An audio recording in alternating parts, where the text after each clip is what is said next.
శ్రీ సచ్చిదానంద సద్గురు సాయినాథ్ మహారాజ్ की जय. పరమ పూజ్య శ్రీ ఏకనాథ్ మహారాజ్ దివ్య చరిత్ర అధ్యాయం 20. వేశ్య భక్తురాలై తరించుట. పైఠాన్లో ఏకనాథ్ మహారాజ్ వారు ఒంటరిగానే ఎందరూ వ్యతిరేకించిన ధైర్యంతో ఓర్పుతో తాను నమ్మిన సత్యాన్ని దైవ మహిమను నలుగురికి పంచటంలో సార్థక నామధేయులనే చెప్పాలి. ఏకనాథుల వారింట జరిగే సత్సంగం కేవలం పామరులకేలే అన్నట్లు పండితులు మాత్రం వచ్చేవారు కాదు. పండితులు మాకు అంతా తెలుసుననే గర్వంతో ఆయనను నిరసించేవారు.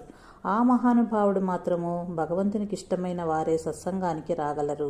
ఎవరిపై శ్రీహరి కరుణామృతం వర్షించునో వారే హరికీర్తనలు వినగలరు, హరినామంను ఉచ్చరించగలరు అని చెప్పుచుండేవారు. వారి ప్రవచనములు సంకీర్తనములు వినటానికి ఎవరైనా ఏ కులస్థుల వారైనా ఆటంకం లేకుండా ఉండెను. ఆ పరిస్థితుల్లో ఒక వేశ్య క్రమంగా వారి సంకీర్తనలు వింటూ ఆ కీర్తనలోని భావంను ఆకళింపు చేసుకుంటూ పరవశిస్తూ భజనలు చేసేది. ఆమె చాలా సుందరి, నృత్యగాన కళల యందు ఆరితేరింది. కానీ వృత్తిపరంగా తాను పాపం చేసి సొమ్ము సంపాదిస్తూ ఉన్నానని తనపైనను తన వృత్తిపైనను అసహ్యతను పొందింది. ఏకనాథుల వారి ప్రవచనములలో ద్రవ్యమెట్టిదో అట్టి ఆహార వ్యవహారాలు జరుగునవని విన్నది.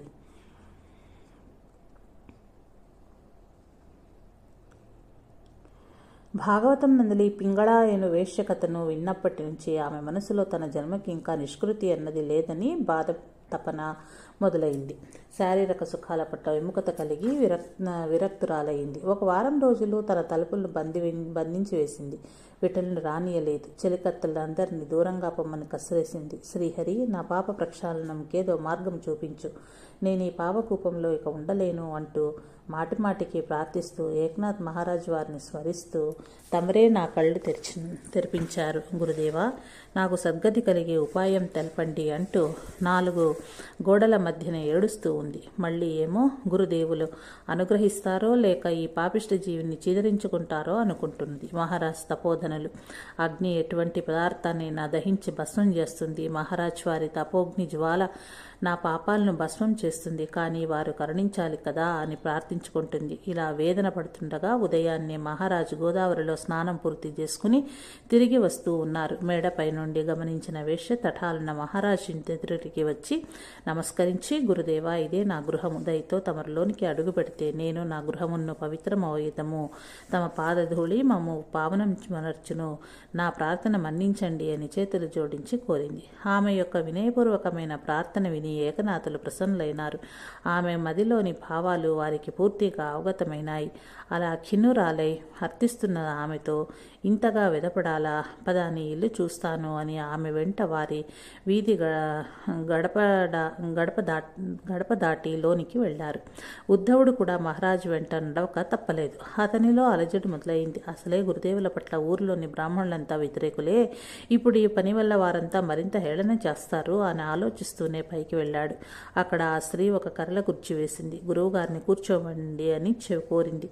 తాను పోయి గోడ కానుకొని నిలబడి కన్నీళ్లు కారుస్తుంది. గడియసేపు అచ్చటి నిశ్శబ్దం ఆవరించింది. ఈ నిశ్శబ్దాన్ని భంగం చేస్తూ మహారాజ్ రామకృష్ణ హరి నామోచ్చారణ చేశారు. తర్వాత కన్నీళ్లతో నీ పాపాలు గడిగేసుకున్నావు, ఈ మంత్రాన్ని జపిస్తూ నీ ధనంతో సత్కార్యాలు చేస్తూ తరించు అని దీవించి సరాసరి ఇంటికి వచ్చేశారు. ఆ వేశ్య ఆనాటి నుంచి సదా శ్రీరామకృష్ణ హరి అను మంత్రం జపిస్తూ పవిత్ర జీవనం సాగించి ప్రాణ ప్రయాణ సమయంలో కృష్ణ దర్శనాన్ని పొంది కృష్ణ కృష్ణ వస్తున్నా అంటూ ప్రాణం విడిచింది. పితృదేవతలు స్వయంగా భోక్తలుగా వచ్చుట, పరమభక్తులైన వారి జీవితాలలో ఎన్నో అవరోధాలు ఎదురవుతూ ఉంటాయి అనేటందుకు ఈ శ్రీ ఏకనాథుల వారి జీవితమే తార్కాణం. శ్రీ విఠల్ బాబా వారు తరచుగా ఇలా చెప్పేవారు. పరమభక్తులైన వారు తమకు ఎదురయ్యే ప్రతి అవరోధాన్ని ఎంత ప్రతికూలమైనదైనా అనుకూలంగా మార్చుకుని తమ భక్తిని ప్రదీప్తం చేసేటందుకై భగవంతుడు ఇచ్చిన అవకాశమని భావిస్తారు. కానీ భయపడరు. సర్వత్రా నిండి ఉన్న పరమాత్మకు ఎప్పుడే విధంగా తన భక్తిని కాపాడాలో తెలుసునని నమ్మకతో ముందుకు సాగుతారు. తాను పరమాత్మ భక్తుడనే భావం కన్నా అవిభక్తుడనే భావంతో ధైర్యంగా ఉంటారు. నిజానికి అఖండమైన పరమాత్మ నుంచి మన భావాల ద్వారా మనమే విభజించుకొని విభక్తులుగా మారుతున్నాము. పరమాత్మతో ఐక్యతకు మానవ మనస్సు ఇష్టపడటలేదు. మన భావాలతో పరమాత్మకి ఏమీ పని లేదు. ప్రయోజనం అంతకంటేనూ లేదు. తనకు మ్రొక్కినా మ్రొక్కకపోయినా భగవంతుడు నష్టపోడు. మానవుడైన వాడు మ్రొక్కితే లాభపడతాడు, మ్రొక్కనివాడు సమయాన్ని జీవితాన్ని వృధాపరుచుకుంటాడు అని బోధించేవారు శ్రీ విఠల్ బాబా. ఒకసారి ఏక్నాథ్ మహారాజ్ వారి ఇంట పితృశ్రాద్ధం కొరకు వంటలు జరుగుతున్నాయి. మహారాజ్ వారి భార్య గిరిజాబాయి అనేక రకమైన పిండి వంటలు తయారు చేస్తున్నారు. ఉద్ధవుడు, శ్రీఖండియా ఇద్దరు సహాయం చేస్తున్నారు. ఆ పిండి వంటలు యొక్కయు శాకముల యొక్కయు పరిమళములు ఆ వీధి అంతయు గుబాళించుచున్నవి. నాథ మహారాజ్ వారు మధ్యాహ్నం వేళ గోదావరి నదిలో స్నానమాచరించి తిరిగి వస్తున్నారు. ఆ సమయంలో వారి వీధిలో కూలి పనికై నడిచిపోతూ ఉన్న ఒక దళిత కుటుంబంలోని 6 సంవత్సరాలు 8 సంవత్సరాలు కలిగిన పిల్లలు తల్లితో పిండి వంట వాసనల గురించి చెబుతూ ఆ పిండి వంటలు తమకు కావాలి అని ఏడుస్తూ మారం చేస్తున్నారు. కుటుంబ యజమాని తప్పు, అట్లా అడగరాదు అని అవి బ్రాహ్మణ ఇండ్లలో చేసేవి, మనం వాటిని కోరుకోరాదని చెప్తుంటే ఆ పిల్లలు వినిపించుకోకుండా పట్టుపట్టి ఏడుస్తూ ఉన్నారు. తల్లి పిల్లల్ని కొట్టడం మొదలుపెట్టింది. ఆ దృశ్యాన్ని శ్రీ ఏకనాథ్ మహారాజు వారు చూశారు. విషయం ఏమిటి అని విచారించి తెలుసుకున్నారు. ఆ పిల్లలను కొట్టవద్దని ఆ తల్లిని వారించారు. వారికి కావలసిన పదార్థాలను తినిపించుటకే అందులకై వారినందరినీ తమ ఇంటిలోనికి రమ్మని ఆహ్వానిస్తూ ఉంటే వారు, మేము రాలేము మహారాజ్, మేము వస్తే తమ ఇల్లు అపవిత్రమవుతుంది, రామంటే రాము అన్నారు. శ్రీ ఏకనాథులు, మీరు రావాలి, లేకపోతే పాండురంగుడిపై నేను ఇంట్లోకి వెళ్ళాలని అనేసరికి వారికి ఇంకా విధి లేక ఆయన వెంట వారి ఇంటిలోనికి వచ్చారు.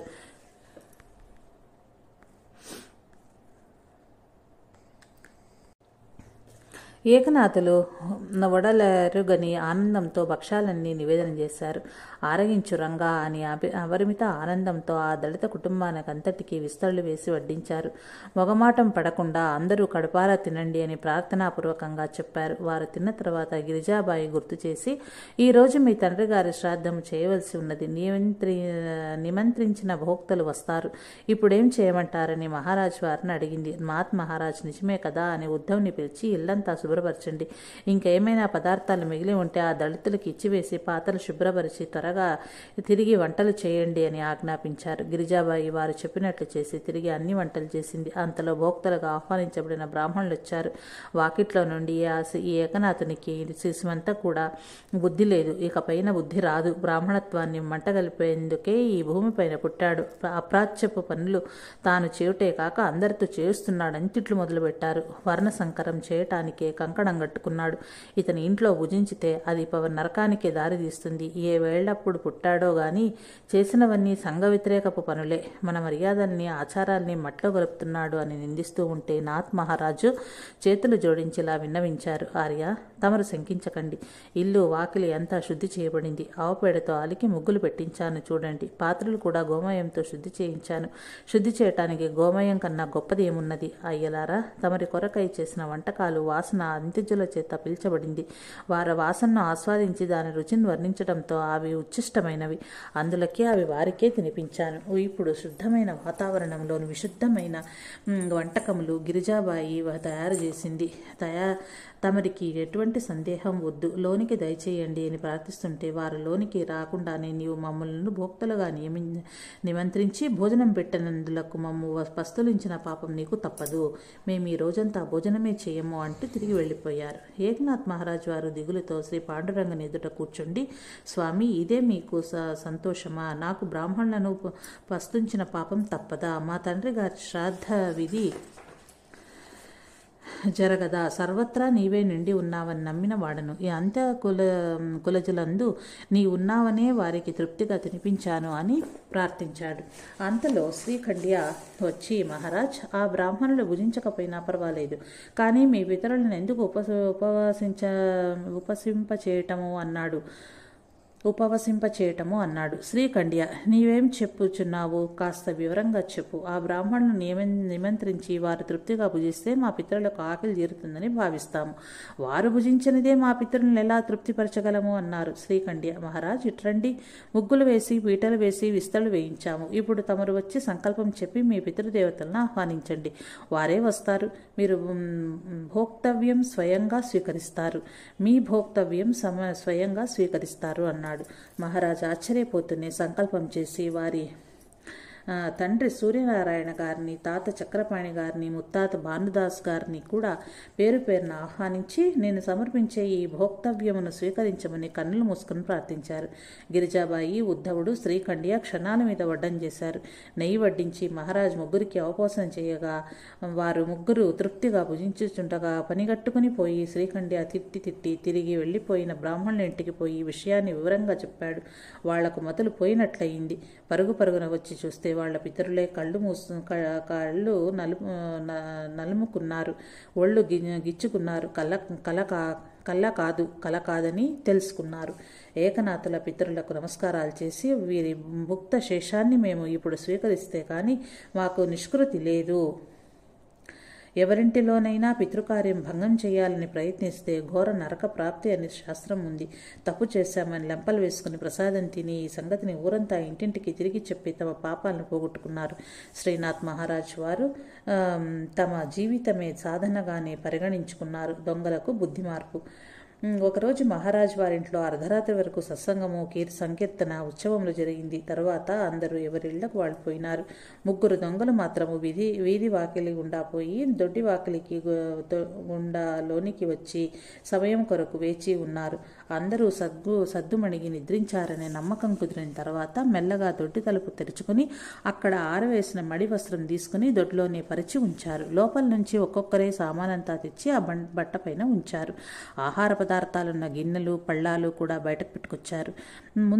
ముందు కడుపు నిండా తినాలనుకున్నారు. కానీ తర్వాత తినవచ్చునులెమ్మని ఒకడు కాపలాగా వస్తువులకై చూస్తూ ఉంటే మహారాజు వారు సమాధి స్థితిలో ఉన్నారు.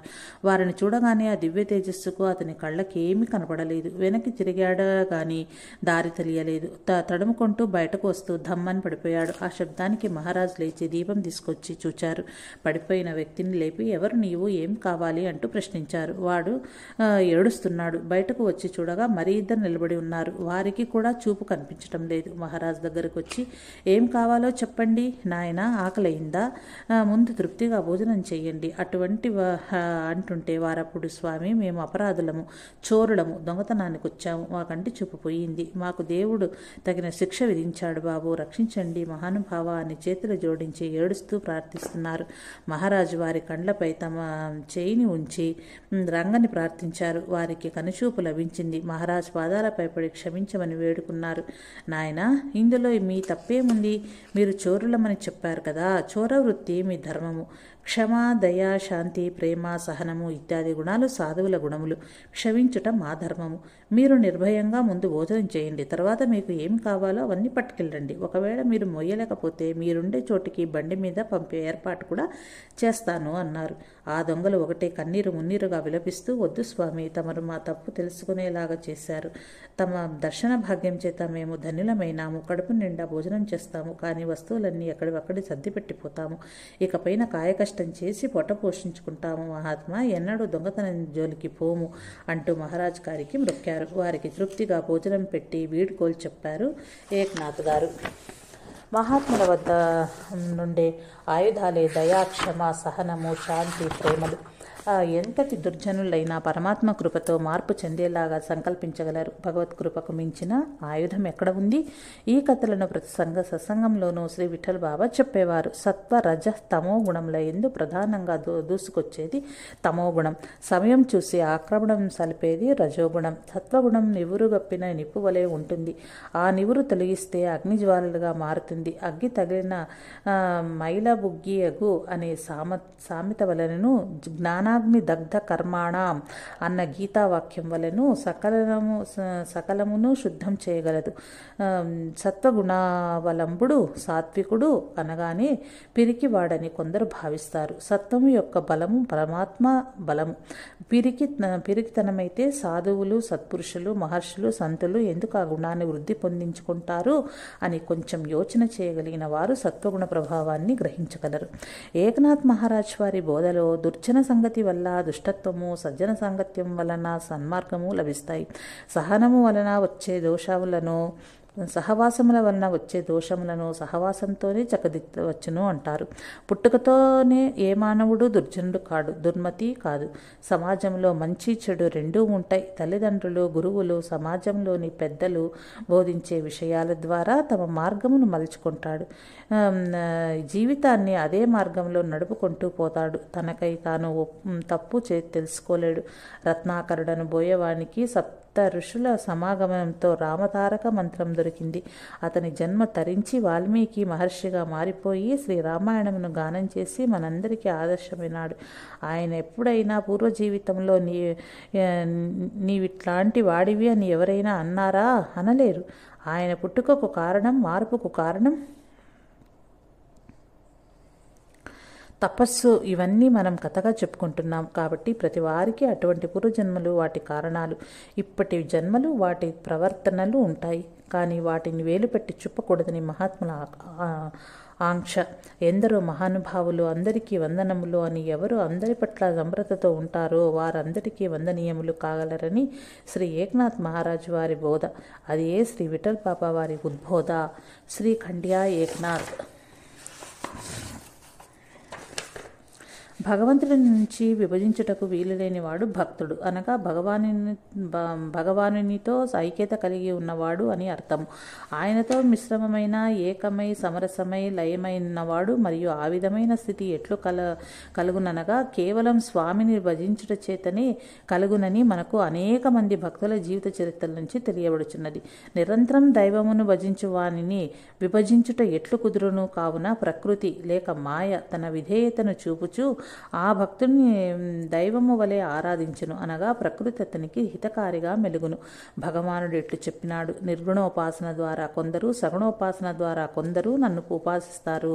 ఇంద్రియ సముదాయమును చక్కగా వశం ఉంచుకొని సర్వభూత హిత కోరుతూ సమభావం కలిగి ఉండువారు యోగులు అనబడుదురు. వారి మనోబుద్ధులకు అతీతుడై సర్వవ్యాప్తి అయి నిత్య నిశ్చల నిరాకార శాశ్వత సచిదానంద ఘన పరబ్రహ్మమునందు నిరంతరం రమించుచుందురు. అట్టివారు తుదకు పరబ్రహ్మాన్ని పొంది పునరావృత్తి రహితుల అయ్యెదరు. కానీ అటువంటి స్థితి మిక్కిలి శ్రమతో కూడింది. అందులకు చెప్పబడిన సాధనాలు బహు కష్టతరములు. అట్లు కాక నా సగుణ రూపమును నిరంతరము ఏకాగ్ర చిత్తంతో శ్రద్ధాభక్తియుతులై భజించుచు సర్వత్రా నన్ను ఆరాధించు భక్తులే యోగులలో మిక్కిలి శ్రేష్ఠులని నా అభిప్రాయం. ఎలానగా వారి యొక్క సర్వకర్మలను నాయందు సమర్పించి సంతతము అనన్య భక్తి యోగంతో నన్నే చింతించెదరు. వారి మనోబుద్ధులను నాయందే లగ్నము చేయుట ద్వారా స్థిర మనస్కులై నాయందే నివసించెదరు. ఇట్లు నన్ను పొందుటకు ప్రయత్నింపుము అని అర్జునకు సులభ మార్గాన్ని సూచించాడు. అనగా అది మానవాళికి అందరికీ తెలిపిన కలిపి ఉపదేశించినదే. పరమాత్మ ఈ విధంగా మనసు లగ్నం చేయటం కుదరని ఎడల నా నిమిత్తంగా సర్వకర్మలను ఆచరించుచుండవలేను. మనోబుద్ధులను నియమించుకొని కర్మల యొక్క ఫలమును త్యాగబుద్ధితో వదిలినను పరమశాంతి లభించును. ఈ ఉపాసన ఎట్టిదనగా ఏ ప్రాణి యందునూ ద్వేషం ఉండరాదు. సర్వుల పట్ల అవ్యాజులమైన ప్రేమ, కరుణ, నిర్మమత్వము, నిరహంకారము కలిగి అపారమైన క్షమాగుణమును తో సంతతం సంతుష్టుడై దృఢ సంకల్పుడై ఉండు భక్తుడు నాకు ప్రియుడు అని చెప్పినాడు. ఇది యోగి అయిన వానికే దక్కును. అతని ప్రవర్తనతో లోకమందు ఎవ్వరికీ భయం కలగదు. అతడు లోకంలోని వారెవ్వరికీ భయపడడు. హర్షము, ఈర్ష, భయము, ఉద్వేగము వంటి వికారములకు లొంగనివాడై భక్తుడు నాకు ప్రియుడు. మరియు ఎటువంటి పక్షపాతము లేక దుఃఖమునకు కృంగక సుఖమునకు పొంగక సమస్త కార్యమునకు కార్యములకు కర్తను తానని భావించక నాయందు సమర్పించువాడు నాకు ఇష్టుడు. ఈ శత్రుమిత్రుల ఎడలను మాన అవమానములందును సుఖ దుఃఖాది ద్వంద్వముల ఎందును చలింపనివాడు నాకు ప్రియుడు అన్నాడు. అంతేకాక నిందా స్తుతి నమస్కార తిరస్కారములు సమదృష్టి కలిగి లభించిన దానితో సంతృప్తి కలవాడు స్థితప్రజ్ఞుడు నిష్కాముడు నాకు ప్రియుడు అన్నాడు. భగవానుని ప్రేమను వాత్సల్యమును భక్తుని పట్ల ఉండే పరమశ్రద్ధను అనురాగమును శ్రీ జ్ఞానేశ్వర మహారాజు తమ జ్ఞానేశ్వరి గ్రంథమునందు ఎంతో మధురంగా వర్ణించి ఉన్నారు. పరమాత్మ యొక్క గీతావాక్యమును సర్వులకు అర్థమగు రీతిలోనూ హృదయానికి హత్తుకునే విధంగానూ విన్నవారికి చదివిన వారికి సృష్టి యందు సర్వత్రా పరమాత్మ దర్శనం కలిగించే విధంగా శ్రీ జ్ఞానేశ్వరిలో వివరించారు. దానిని అభ్యాసం చేయువారు సహజంగానే భగవంతుణ్ణి చరణాలను నిరంతరం స్మరించుకుంటూ తమ తమ విధులను నిర్వర్తించుకుంటూ భగవంతునిలో ఏకమై పోగలందులకై ఆయన ప్రబోధం నడిచింది. అంతేకాక జ్ఞానేశ్వర మహారాజు వారి విధంగా వర్ణించినారు. పరమాత్మ వాక్కు ఇలా ఉంది: నా నిజభక్తిని నేను క్షణమైనా విడవను. అతని సాన్నిధ్యం నాకు, నా సాన్నిధ్యం అతనికి ఎనలేని తృప్తి కలిగిస్తుంది. ఆ తృప్తిలో అనుభవించే సుఖమునకు సాటి అయిన సుఖం సృష్టిలోనే లేదు. ఆ సుఖం కొరకు నేను భక్తుని సాన్నిధ్యంలో వర్తించాలని తహతహలాడుతాను. దానికై నేను ప్రత్యేకంగా దేహధారణ చేస్తాను. నా భక్తునికి పలు విధములుగా సేవలు అందిస్తాను. ఈ రకంగా సేవ చేసే సమయంలో నా భక్తునిలో కూడా నేనే ఉంటాను. కావున నా సేవలు నేను చేసుకుంటున్నట్లు అవుతుంది. కానీ అట్లు మరి యొక్క దేహము ధరించి సేవలు అందించటంలో నాకు ఎనలేని తృప్తి సుఖము లభిస్తుంది. భక్తునితో స్నేహము వాత్సల్యంతో కూడిన ప్రేమను అనుభవించేటందులకై నేను ఎంతగా ఉబలాట పడతాను అంటే దానికి వేరు ఉపమానమే లేదు అని అంటారు. భగవంతుడిని జ్ఞానేశ్వరులు నొక్కి వ్యాఖ్యానించారు.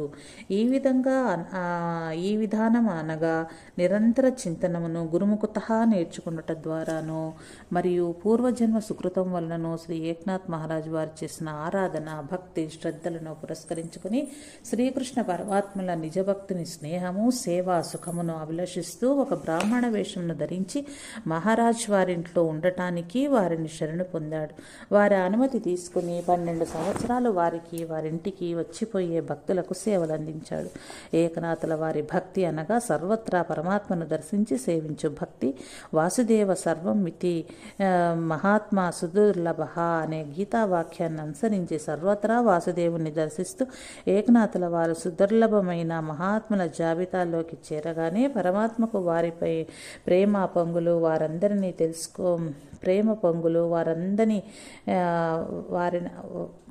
వారిందని తెలుసుకోవాలి. సద్గురువులు శ్రీ విఠల్ బాబా వారు నిరంతరం శ్రీ ఏక్నాథ్ వారి భక్తి విశేషాలను ఉగ్గడించేవారు. భగవత్ ప్రేమామృత ధారలు ఆ మహారాజుపై వర్షింపచేయాలని భగవంతుడు వారి వాకిట నిలిచాడు. పరమ భక్తాగ్రేసుని హృదయంలో నిలిచి సర్వులకు సేవలు చేయుటే కాదు, ఆ భక్తునికి కూడా సేవలు అందించవలేనని కుతూహలము పరమాత్మను నిల్వనీయటం లేదు అంటారు మహాత్ములు. శ్రీ విఠల్ బాబా వారు ఏకనాథులు పరమాత్మకు తమ జీవితాన్ని అంకితం చేయగా భగవంతుడు స్వయంగా వారికి అంకితమైనాడు. భక్తుడైన వాడు సేవకుడైనాడు. దాసుడై వర్తించి దాసులకు దాసుడని కీర్తి ఘటించాడు. ఏకనాథుల వారి భక్తి ఎంత ఘనమైనదో ఊహించనలివి కాదు. ఎందుకంటే భగవంతుడు ఎంతో కష్టాలను కోర్చి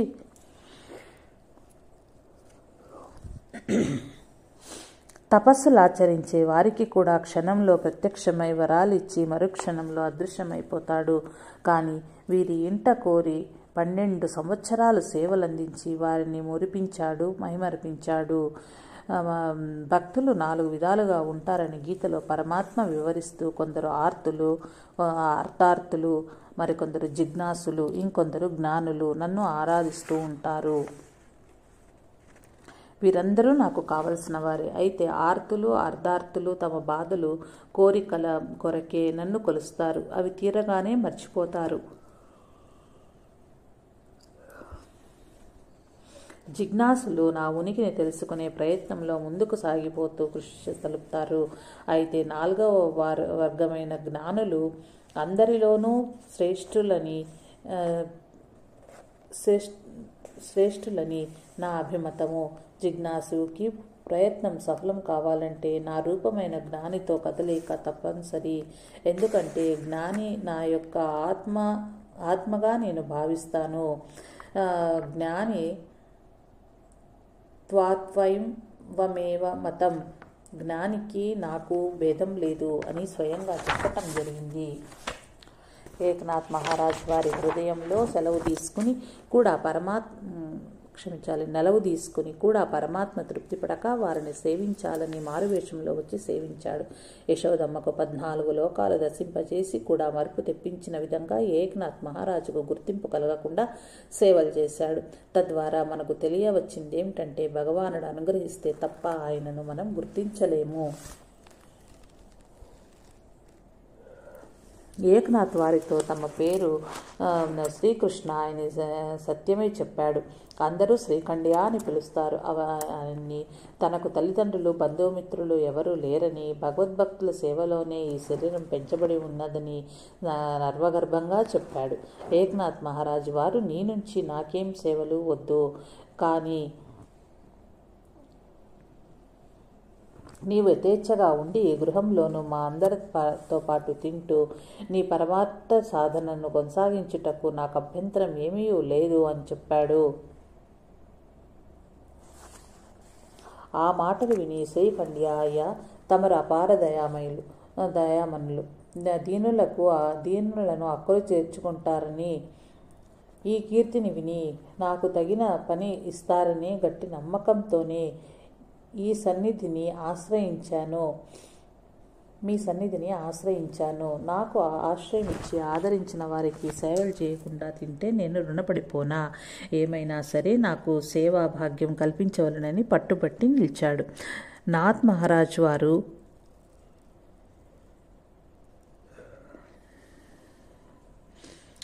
మహారాజును ఒప్పించాడు. వంటశాలలో జొరబడి ప్రతి పని తనదైనట్లుగా చేయటం ప్రారంభించాడు. వేకువనే లేవటంతో గోదావరి నుంచి కావిళ్లతో నీరు తెచ్చి గుండిగలు నింపేవాడు.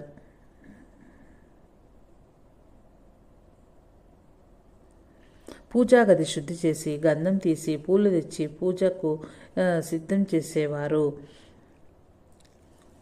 క్షణాల మీద కూరగాయలు సిద్ధం చేసి వంట అయిపోయిందనేవాడు.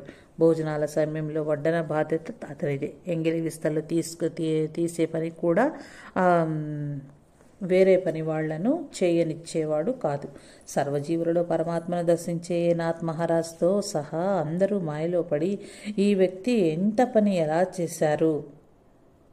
ఎలా చేస్తున్నాడు అని ఎప్పుడైనా ఆలోచన వచ్చిన భగవద్ అనుగ్రహం అయి ఉంటుందని అనుకునేవారు. ఇంట్లోని పరివారం కూడా అలాగే ముగ్ధులయ్యేవారు.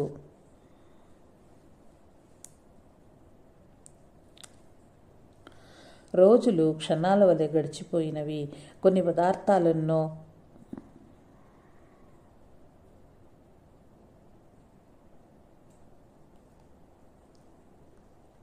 ఎంతోమంది వచ్చినా అంతమందికి అన్న సంతర్పణలు జరిగాయి. ఉత్సవ దినాల్లో అనగా వైశాఖ పూర్ణిమ, ఆషాఢ పూర్ణిమ, కార్తీక పూర్ణిమ, మాఘ పూర్ణిమల ఎందు విశేష ఉత్సవ దినాలుగా పరిగణించినారు. సమయముల ఎందు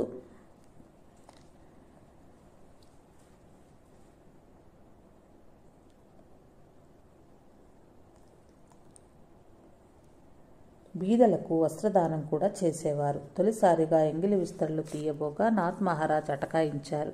అప్పుడు శ్రీఖండ్య, ఇది నాకు కొత్త కాదు, అలవాటైన పనేలే, తమరు జరగండి, నేను లేస్తానని ఆ పనికి పూనుకున్నాడు.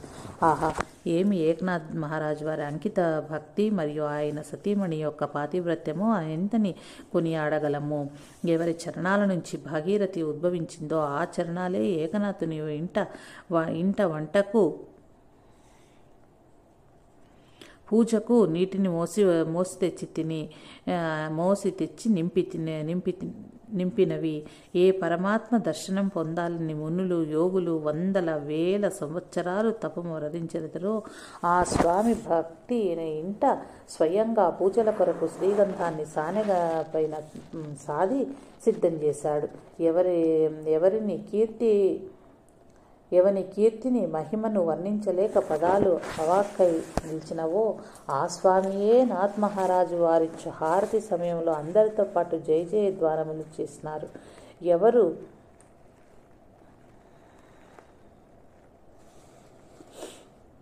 ఎవరి చరణాల వింద సేవకై అతడు తప్పించదు. ఆ స్వామి మాయమాటలు చెబుతూ నాథ మహారాజును విమర్శన చేసి వారి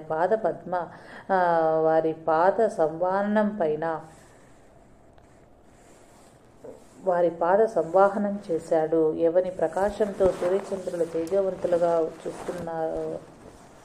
తేజోవంతులగుచున్నారో ఆ స్వామి భక్తుని ఇంటిలో దీపారాధన చేసినవాడు. ఏ స్వామి ఆజ్ఞకై ఇంద్రాది దేవతలు నిరీక్షిస్తుంటారో ఆ స్వామి ఏకనాథుని ఆజ్ఞల కొరకు వేచి ఉన్నాడు. ఏ స్వామి నామస్మరణతో భక్తుల సంసార సాగరమును తరించగలదురో ఆ స్వామి లక్ష్మీ సమేతంగా గిరిజాబాయికి తమ్ముడిగా వ్యవహరించారు. లక్ష్మీదేవి అనుగ్రహించగా కొదువ లేకుండా దాన ధర్మాల్లో కార్యాలు జరిగిన ఏకనాథుని కీర్తి వాదవాదులకు పాటింది. వ్యతిరేకులందరూ హితులైనారు. వారికి కావలసిన పదార్థాలను తీసుకుని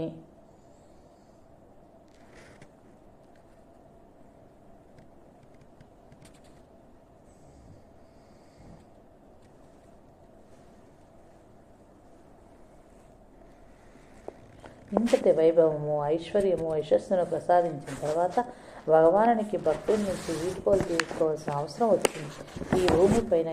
ఈ భూమిపైన ఎవరికైనా కలియుట విడిపోట అన్నది తప్పనిసరి అయిన క్రియలే. స్వామికి భక్తుని వియోగం కష్టమే అయినను కలిసి ఉన్న సంతోష సమయాన్ని పురస్కరించుకుని కొన్ని ఆ కష్టములను సహించపూనుకున్నాడు. ఆ భక్తునికి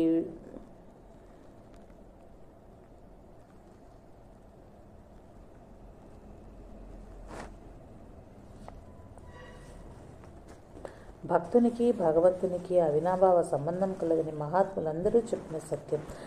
అంతేకాదు బ్రహ్మజ్ఞానులైన వరేణ్యులు భగవంతునితో సంబంధం లేని జీవి సృష్టిలోనే లేదని, జీవులే కాక ఖనిజ వృక్ష రూపాలన్నీ కూడా భగవంతుడవని తెలుసుకున్నారు. వారు అట్లు దర్శించి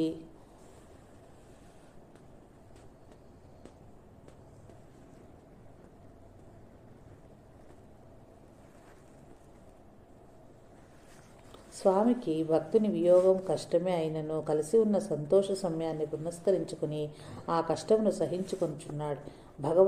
భక్తునికి భగవంతునికి అవినాభావ సంబంధం ఉన్నదని మహాత్ములందరూ చెప్పినది సత్యం. అంతేకాదు బ్రహ్మజ్ఞానులైన వరేణ్యులు భగవంతునితో సంబంధం లేని జీవి సృష్టిలోనే లేదని, జీవులే కాక ఖనిజ వృక్ష రూపాలన్నీ కూడా భగవంతుడివేనని తెలుసుకున్నారు. వారట్లు దర్శించి చెప్పినారు. కాబట్టే ఈనాడు మనం శిలామూర్తులను మరియు వృక్షజాల యందు భగవంతుని భావించి పూజించడం ద్వారా సకలాభిష్టాలు కష్ట నివారణలు పొంది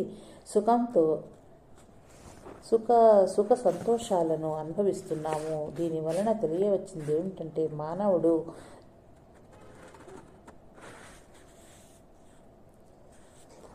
తన మనసును ఏకాగ్రం చేసి తనలోని ఆత్మను సాక్షాత్కరింప చేసుకోగలడు.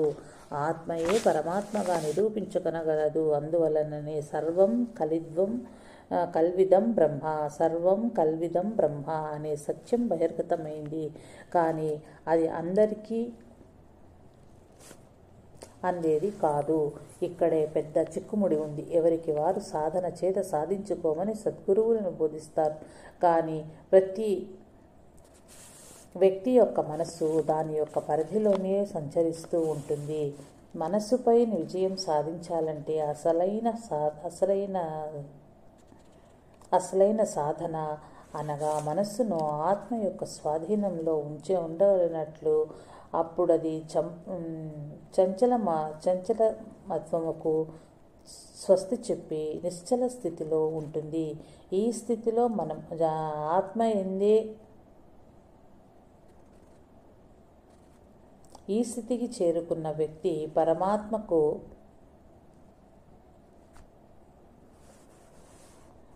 అంకితమై ఆనంద వారధిలో మునకలు వేస్తాడు.